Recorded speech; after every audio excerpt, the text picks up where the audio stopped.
We're building something big. We have to cut all of those boards to a length of 55.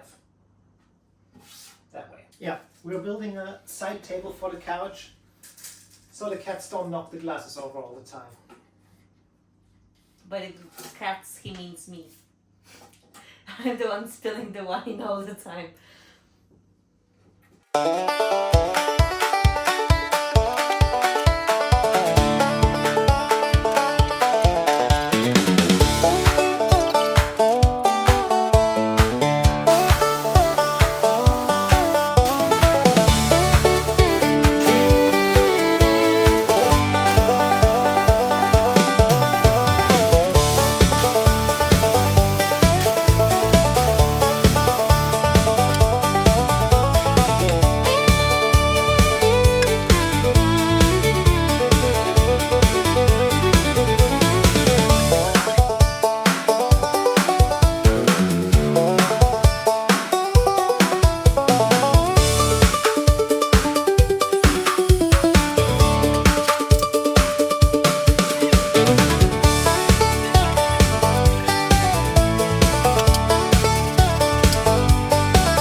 Don't do that at home, kids, please.